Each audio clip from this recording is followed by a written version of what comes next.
Siap, minimal 5. Siap. Oke. Kalau dipanggil masuk siap.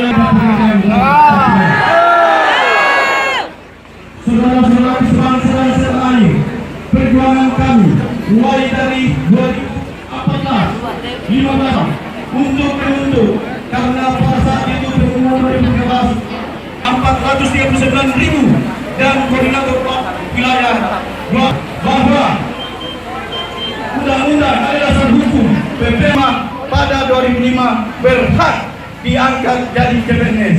Jadi PP ini dianggap oleh aparatur sipil negara karena pada saat itu menjadi PNS, sekarang dijadikan ASN.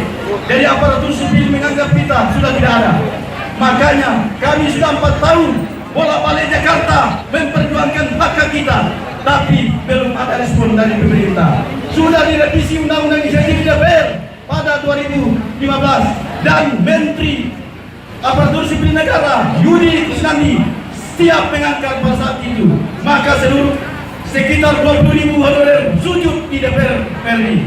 Tapi tadi 38 triliun gaji honorer kalau diangkat. Tapi pemerintah mengatakan tidak ada anggaran.